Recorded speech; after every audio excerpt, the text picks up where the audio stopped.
Estamos com o nosso programa Vivendo e Aprendendo, nosso programa de entrevistas, de uma conversa descontraída. Hoje com uma pessoa muito especial aqui na nossa conversa, no nosso programa de hoje, Dom Noel Batista, arcebispo de Maringá. Seja muito bem-vindo ao Vivendo e Aprendendo, nosso programa aqui. Seja muito bem-vindo.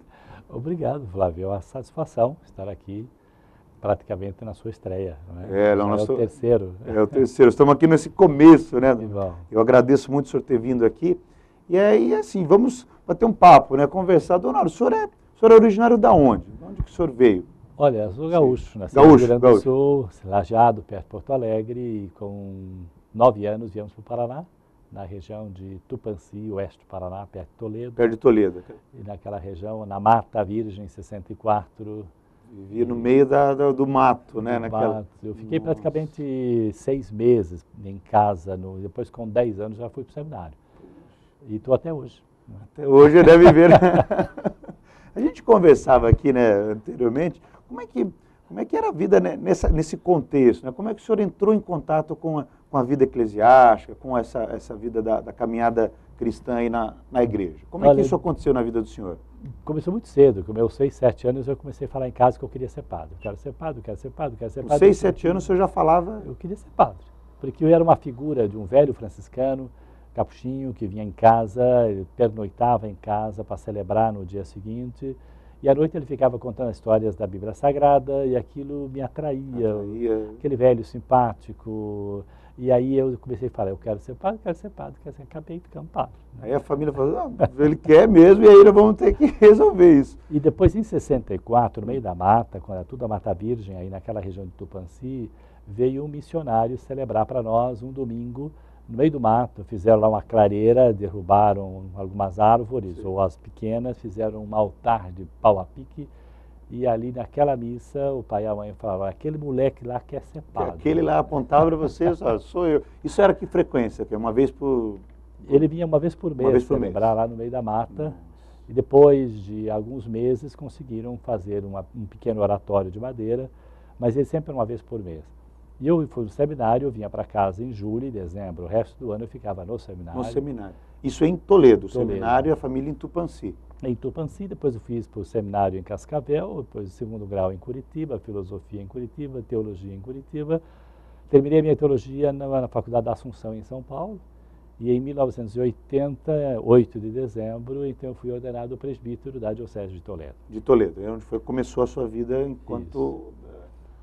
Padre dentro Eu entrei em Toledo, fiquei padre em Toledo, trabalhei 11 anos no seminário e depois de 11 anos me chamaram para ir para a Colômbia, fiquei 5 anos na Colômbia. 5 anos na Colômbia, como é que foi essa experiência? O senhor visitou o trabalho na Colômbia, visitou todos os países da América Latina, como é que foi isso? Existe um conselho episcopal latino-americano, uma espécie de coordenação da igreja em todos os 22 países da América.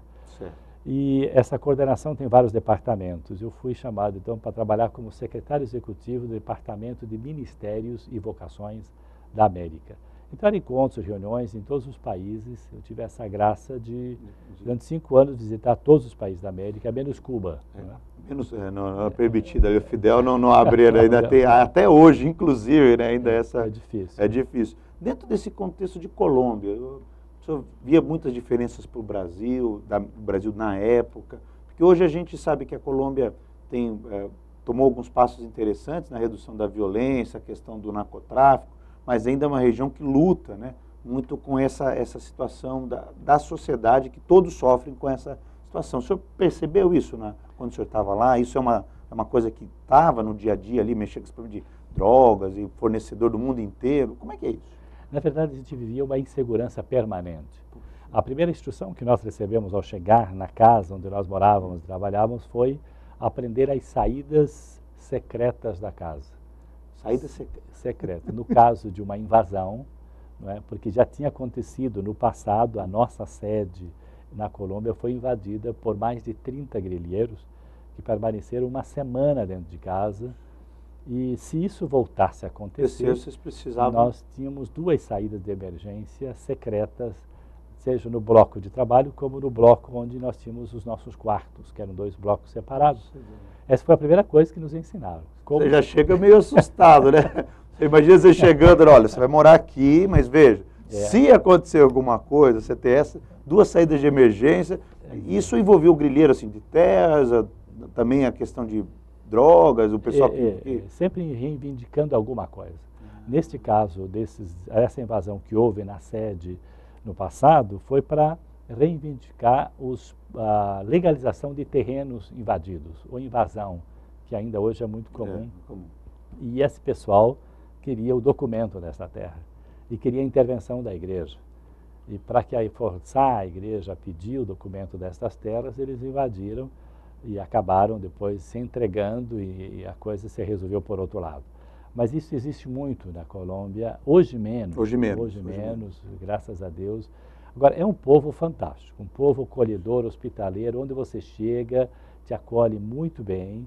Tem essa questão da insegurança, como também em outros países da América, como aqui também, mas é um país diferente. Agora, o Brasil, nesse contexto latino-americano, ele é um continente dentro do continente.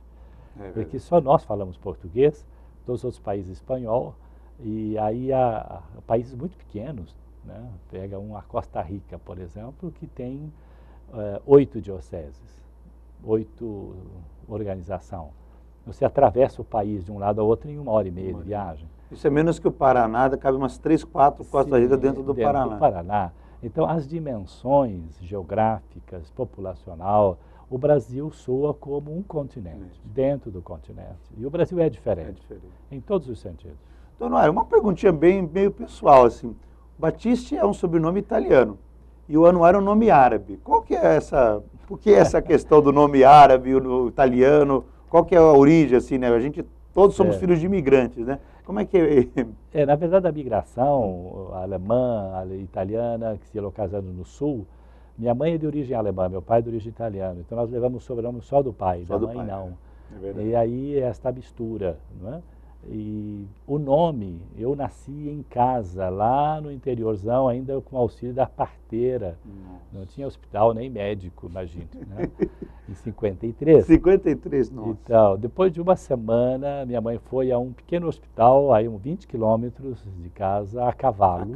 Uma semana depois de o senhor ter nascido, foi a cavalo. A cavalo. O senhor para ver com o médico se estava tudo certo. Exatamente. Quem atendeu foi um doutor Anuar, que era um médico famoso na região, e aí pegaram o nome dele para mim, e outros também lá naquela região tem o nome Anuar, e que eu só fui descobrir o significado em 82, numa viagem pela Palestina, onde o nosso guia acabou contando que Anuar significa luminosidade. Luminosidade, aquele que ilumina.